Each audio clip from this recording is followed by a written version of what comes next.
अस्सलामुअलैकुम स्टूडेंट्स। आज हम कार्डियोवैस्कुलर सिस्टम की डिसऑर्डर्स को डिस्कस करेंगे और ये बेसिकली सीरीज़ ऑफ लेक्चर्स हैं और इसमें हम सबसे पहले मायोकार्डियल इन्फार्क्शन को देख लेते हैं। और ये डिजीज़ जो है ना कोरोनरी आर्टरी डिजीज़ के अम्ब्रेला के अंडर आती हैं। इसमें एंजाइना भी इंक्लूड है, मायोकार्डियल इन्फार्क्शन है और हार्ट फेलियर है। तो ये कोई सेपरेट डिजीज़ नहीं है, ये बेसिकली इंटरकनेक्टेड डिजीज़ हैं, एक दूसरे से लिंक्ड हैं। ये कोरोनरी आर्टरी डिजीज़ में बेसिकली क्या होता है कि फैटी प्लैक डिपोजिशन बनती है। उसी फैटी प्लैक डिपोजिशन की वजह से ब्लड का जो फ़्लो है वो रिड्यूस हो जाता है। जब ब्लड का फ़्लो रिड्यूस होता है तो कोरोनरी आर्टरी के थ्रू इटसेल्फ हार्ट को जो ब्लड जा रहा होता है, जो हार्ट को जो न्यूट्रिशन और ऑक्सीजन मिल रही होती है वो कम हो जाती है। तो क्या होता है कि हार्ट का जो बेसिक फंक्शन है, pumping of the blood through out the body, वो उसकी जो एफिशिएंसी है वो कम हो जाती है। तो इनिशियली तौर पे जब कोरोनरी आर्टरी डिजीज़ में कोई फैटी प्लैक डिपोजिशन बनती है तो पार्शियल ऑब्स्ट्रक्शन हो जाती है और इस डिज़ीज़ कंडीशन को हम लोग कहते हैं एंजाइना। एंजाइना का जो मेडिकल टर्म है वो एंजाइना पेक्टोरस हम लोग इसे बोलते हैं। तो उसमें क्या होता है कि क्योंकि हमारे हार्ट को तो ऑक्सीजन भी चाहिए और न्यूट्रिएंट्स भी चाहिए, तो हमारी बॉडी का एक सिस्टम है कि वो एनारोबिक मेटाबॉलिज्म स्टार्ट हो जाता है। हम जानते हैं कि एनारोबिक मेटाबॉलिज्म में लैक्टिक एसिड प्रोड्यूस होता है और वही lactic acid chest pain create करता है, जिसको हम मेडिकल टर्म में एंजाइना पेक्टोरस बोलते हैं। अगर वही फैटी प्लैक डिपोजिशन बहुत ज़्यादा बन जाए तो ब्लड का जो नॉन टर्बुलेंट फ्लो है वो रिड्यूस हो जाता है और ये फिर लीड करता है कंप्लीट ऑब्स्ट्रक्शन की तरफ। और इस डिज़ीज़ कंडीशन को हम कहते हैं मायोकार्डियल इन्फार्क्शन। इसमें ये होता है कि जो हार्ट की मायोकार्डियम की जो मसल्स हैं उनको ऑक्सीजन सप्लाई प्रॉपर नहीं होती और वो उन टिश्यू की डेथ होना स्टार्ट हो जाती है। तो इस कंडीशन को हम कहते हैं मायोकार्डियल इन्फार्क्शन। अब इसकी पैथोफिजियोलॉजी में देखें तो जैसे मैंने आपको पहले बताया है कि फैटी प्लैक डिपोजिशन की वजह से ब्लड वेसल नैरो होना शुरू हो जाती है और अगर वही क्लॉट रप्चर हो जाए तो ब्लड वेसल्स अक्लूड होती है और ब्लड का फ़्लो रिड्यूस हो जाता है। हम इसके रिस्क फैक्टर में देख लेते हैं। रिस्क फैक्टर में कोई जेनेटिक फैक्टर हो सकते हैं, कोई history of coronary artery disease हो सकती है जो फैमिली टू फैमिली रन कर रही हो। सेकंड रिस्क फैक्टर में हाई कोलेस्ट्रॉल इनटेक हो सकते हैं। दो तरह के कोलेस्ट्रॉल होते हैं, लो डेंसिटी और हाई डेंसिटी के लिपोप्रोटीन। तो इसकी वजह से भी फैटी प्लैक बनता है। और तीसरा रिस्क फैक्टर है high blood pressure. High blood pressure की वजह से वेसल्स पे प्रेशर ज़्यादा पड़ता है और वेसल्स डैमेज हो सकती हैं, जो ऑब्स्ट्रक्शन की तरफ लीड करता है। और इसके अलावा फैमिली हिस्ट्री भी हो सकती है, लाइफस्टाइल में स्मोकिंग हो सकती है, हाई स्ट्रेस हो सकता है। एज़ वी नो स्मोकिंग की वजह से क्या होएगा, स्मोकिंग हमारे एल्वोलाई के लेवल पे जो कार्बन डाइऑक्साइड और ऑक्सीजन का जो एक्सचेंज हो रहा होता है उसको डिसरप्ट करती है। तो क्या होगा कि जो ऑक्सीजनेशन का प्रोसेस है, जब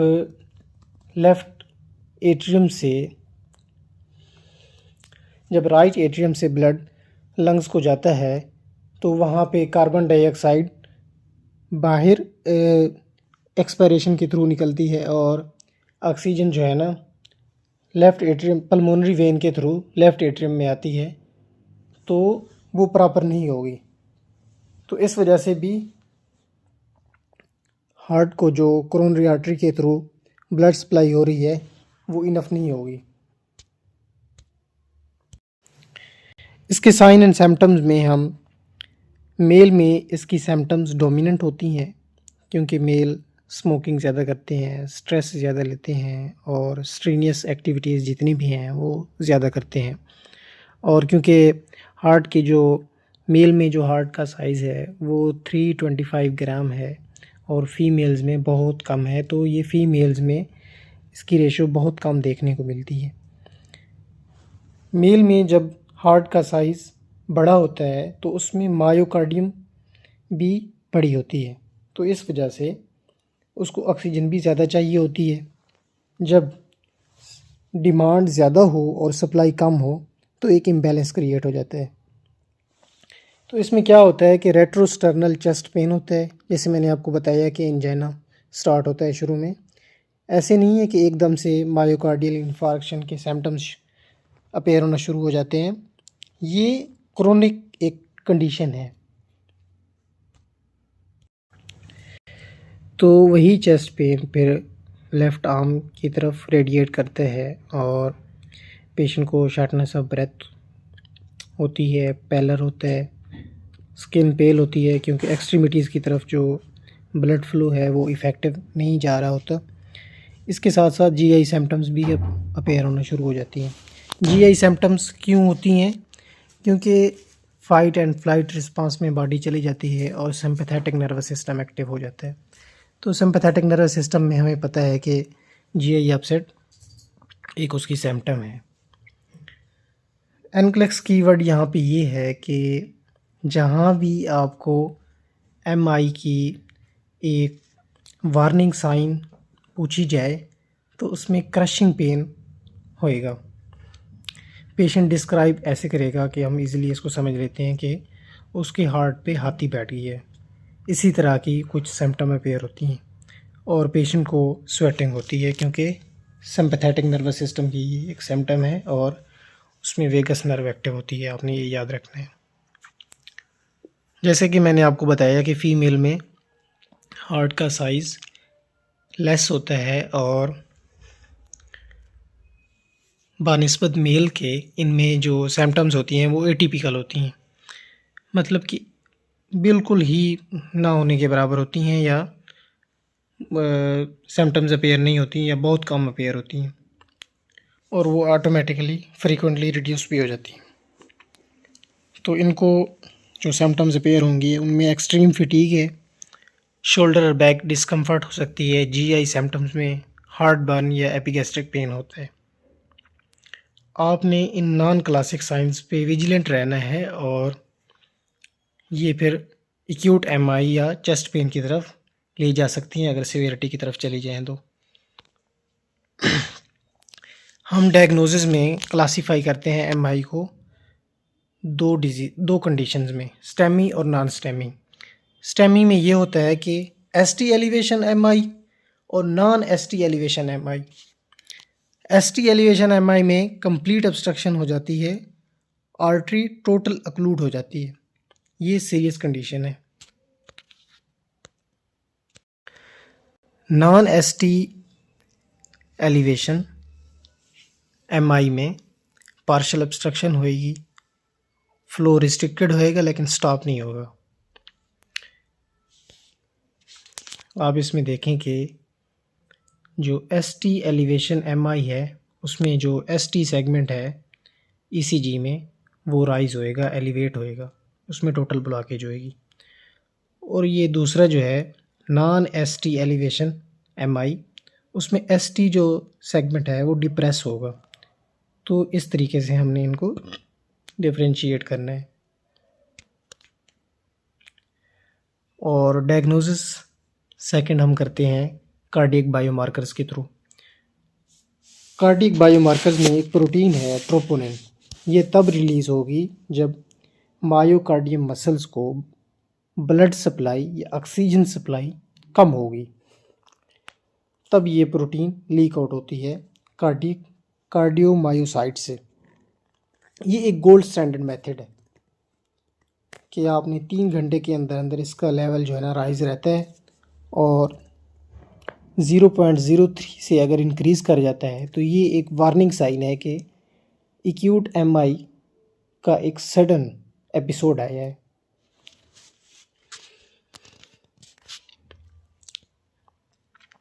इसकी ट्रीटमेंट में हम एक निमोनिक है मोना, ये प्रोटोकॉल फॉलो करते हैं।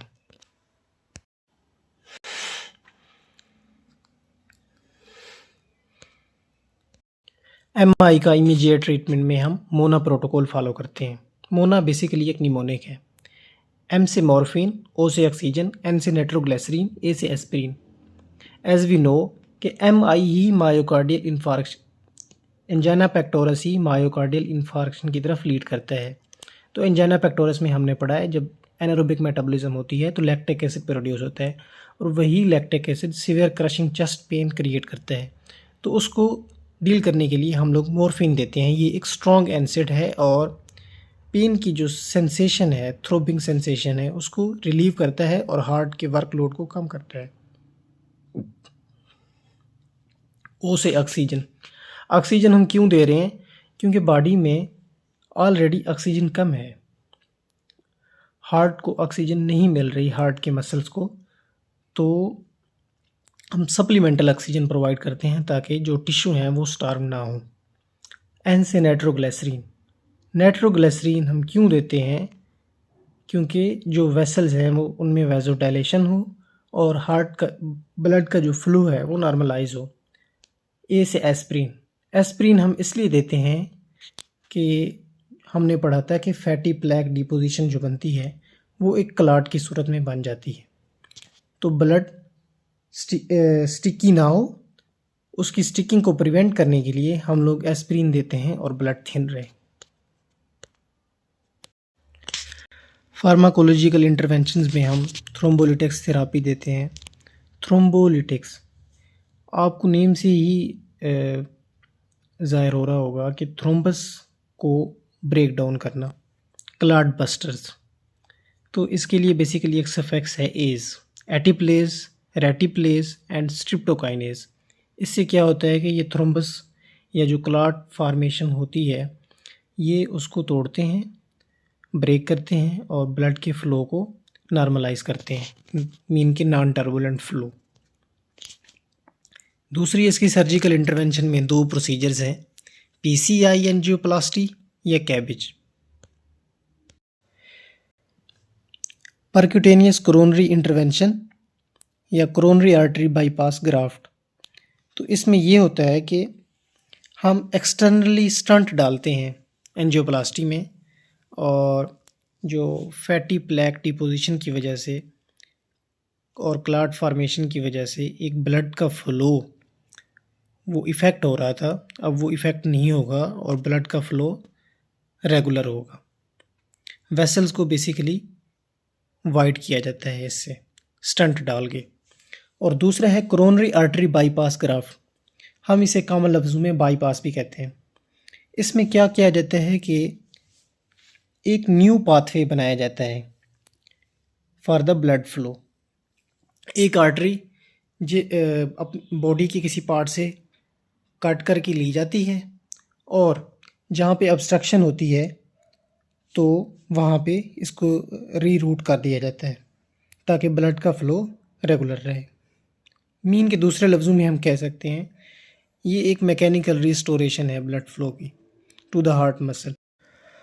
ऑनगोइंग मेडिकेशन मैनेजमेंट में हम हेपरिन देते हैं ताकि कोई न्यू क्लॉट ना बने, और नाइट्रोग्लिसरीन देते हैं, ये वैसोडाइलेटर है। बीटा ब्लॉकर देते हैं, ये ब्लड प्रेशर को रिड्यूस करता है और हार्ट के वर्कलोड को भी कम करता है। कैल्शियम चैनल ब्लॉकर हार्ट के मसल्स को रिलैक्स करता है। कैल्शियम चैनल ब्लॉकर में एज वी नो कैल्शियम क्या करता है कि मसल्स की कॉन्ट्रैक्शन और रिलैक्सेशन में इसका मेजर किरदार होता है। तो जो इनफ्लक्स ऑफ कैल्शियम आयन है वो कैल्शियम चैनल ब्लॉकर क्या करते हैं, इनफ्लक्स ऑफ कैल्शियम आयन को ही ब्लॉक कर देते हैं। तो हार्ट के जो मसल्स हैं जो एक्स्ट्रा वो कॉन्ट्रैक्ट कर रहे थे वो कम होना शुरू हो जाएगा। इसमें हम मज़ीद देखते हैं prevention and patient education. Patient को हम स्मोकिंग सीजेशन बताएंगे कि आपने स्मोकिंग कम करनी है, टैपर ऑफ करनी है। डाइट में हम उसको लो फैट और लो सोडियम डाइट बताएंगे। एक्सरसाइज रूटीन बताएंगे। उसको हमने बताना है कि आपने मेडिकेशन एडेरेंस और यानी कि जो भी मेडिकेशन चल रही है उसको प्रॉपरली फॉलो करना है। इसमें एंटी हाइपरटेंसिव और एंटी हाइपरलिपिडेमिक मेडिकेशंस हैं। बेसिकली ये होता है कि एमआई में जो भी कंप्लीट ब्लॉकेज की वजह से जो भी मायोकार्डियम के टिश्यू या मायोकार्डियम टिश्यू या मायोकार्डियम मसल्स जो लॉस हो चुका होता है वो तो हो गया, उस सिम्प्टोमेटिक मैनेजमेंट है, लेकिन कोई रिवर्सिबल नहीं है स्टेज ये। एंटी हाइपरटेंसिव बीपी को कंट्रोल करती हैं ताकि वेसल्स प्रोटेक्ट रहें, और एंटी हाइपरलिपिडेमिक कोलेस्ट्रॉल को कंट्रोल करती हैं ताकि फैटी प्लैक डिपोजिशन ना बने। अभी हमने एमआई के बारे में जो भी पढ़ा है हम इसको एक रिकैप कर लेते हैं, मीन के इसकी समरी देख लेते हैं। एमआई का मतलब ये है कि ऑक्सीजन स्टारवेशन हो गई है, और इसकी डायग्नोसिस में हम दो पढ़ी थी हमने, स्टेमी और नॉन स्टेमी। स्टेमी में ये होता है कि कंप्लीट ऑब्स्ट्रक्शन हो जाती है, ब्लड का फ्लो कम्प्लीटली रिड्यूस हो जाता है और मायोकार्डियम के टिश्यू की नेक्रोसिस होना स्टार्ट हो जाती है। दूसरा एलिवेटेड ट्रोपोनिन लेवल, ये एक गोल्ड स्टैंडर्ड मेथड है। क्लिनिकल प्रेजेंटेशन में देखें तो ये मैन में मोस्ट कॉमन है क्रशिंग चेस्ट पेन, और वुमेन में फटीग और जीआई पेन स्टार्ट होता है। और फार्माकोलॉजिकल एक्शंस पे हम लोग ने मोनो प्रोटोकॉल्स पढ़े हैं। बेसिकली ये एक निमोनिक है, मॉर्फिन, ऑक्सीजन, नाइट्रोग्लिसराइड और एस्पिरिन। और दूसरा हमने पढ़ा है thrombolytics therapy, clot busters, streptokinase और एटिप्लेज। तो ये था हमारा आज का टॉपिक। मिलते हैं नेक्स्ट सेशन में। एंजाइना एंड हार्ट फेलियर के बारे में हम लोग पढ़ेंगे। Thank you so much for listening me, and subscribe and like, comment and share my YouTube channel Nursing Merit Academy.